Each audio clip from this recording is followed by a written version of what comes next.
Hey guys, what's up? It's Greg Strzavosty with the Deepest Stream YouTube channel. For more movie and TV reviews and interviews, please subscribe to my channel, like, comment, share, subscribe. For the purposes of this video, I'm doing a spoiler-free take reaction to Carry On, the new Netflix film headlined by Taron Egerton, directed by Jaume Colette Serra. If you do not know the name, you will know his films.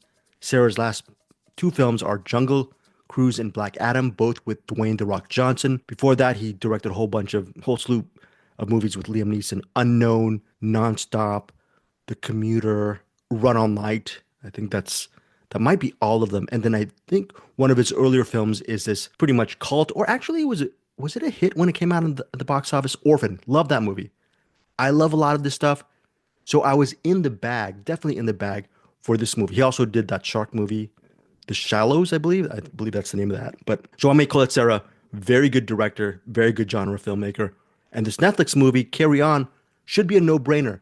One of the things that got me a little bit nervous, though, is the runtime, 119 minutes. Usually I like my action thrillers, 85 to 90 minutes, 95 minutes at the top. Wondering what are they going to do with that extra 2 hours? Unless it's Die Hard or some classic McTiernan film, John McTiernan film, or just a classic actioner. I don't know how, or just a really expansive action film.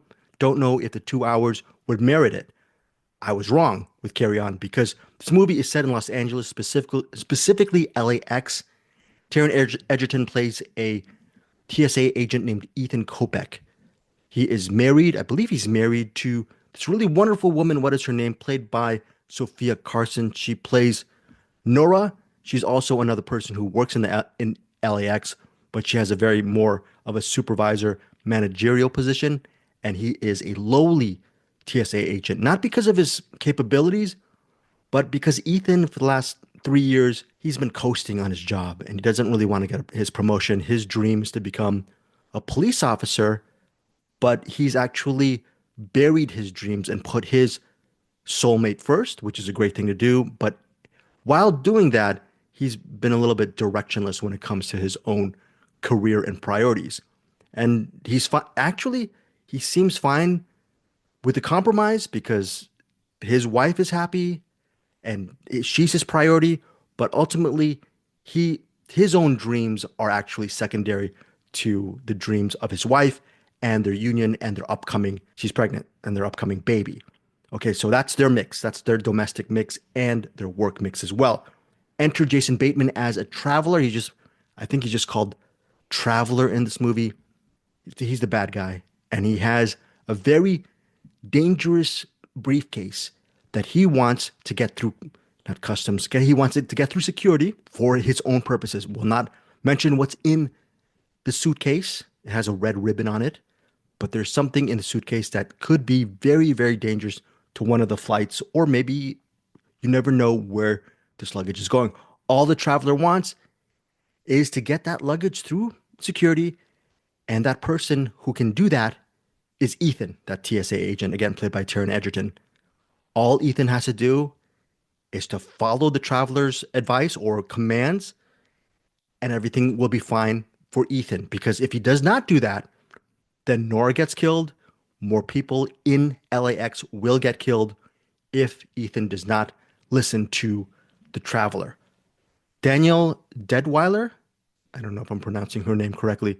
She's Elena Cole, and she is an LAPD officer, and she gets sort of wind that there might be some really weird things going on in the LAX, and she's one of the heads of she's a head police officer, and I believe she's a detective, and she starts investigating. There's something might be amiss regarding, there might be a terrorist plot, who knows? So she's trying to put two and two together.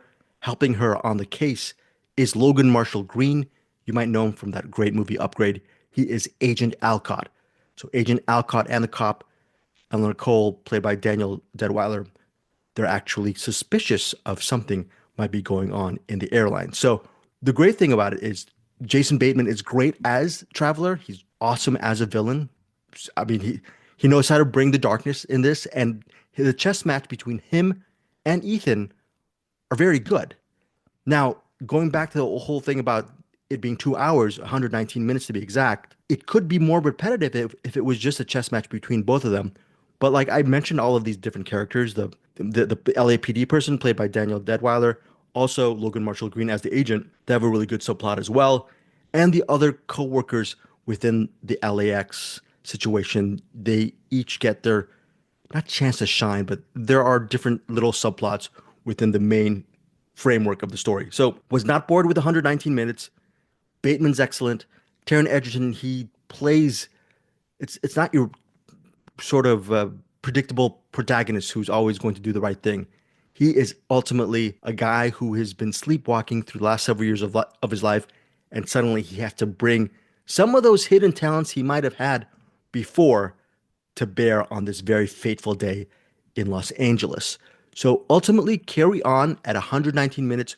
Really great story, some really good action sequences. There is an action sequence that is really well executed that is actually does not. I was surprised. My favorite action sequence in this movie came out of left field. Let's just say that. I didn't expect it. I was expecting something memorable in the showdown in the third act. That's inevitable. That's not a spoiler. Or something really amazingly executed in the middle of the movie regarding the something within the airlines. But no, there's something that just came out of the blue that I thought was so well done. And I will not mention any of the people involved in that scene, but you'll know it when you see it. Would love to hear your thoughts on that specific scene in the comments, but that really put it over the top for me. So ultimately, was it worth 119 minutes? Yeah, definitely. It's a movie that uses great advantages of its LAX locale, and it seems like every single section, which it wasn't, but it really felt like this action thriller was a really opened up space, and it wasn't just a mano a mano situation between the traveler and the TSA agent. So I don't think it's just going to be a very intricate two-hander chess situation between Jason Bateman and Taron Egerton. There's a lot more going on in the mix. Yeah, I was pleasantly surprised. I thought this was going to be a solid routine action thriller, maybe 3.5 out of 5 stars, but it's a cut above that. I'm giving Carry On 4 out of 5 stars, 4 stars. Tell me what you think of this Netflix film. Did you like the performances? What did you think of Jason Bateman as Traveler? Would love to hear what you think of the movie. Take care. Thanks again. Bye. Hey guys, thanks so much for watching this video. For more movie and television reviews and interviews, please subscribe to my Deepest Dream channel. Like, comment, share, subscribe. And as always, thanks so much for your support. Take care.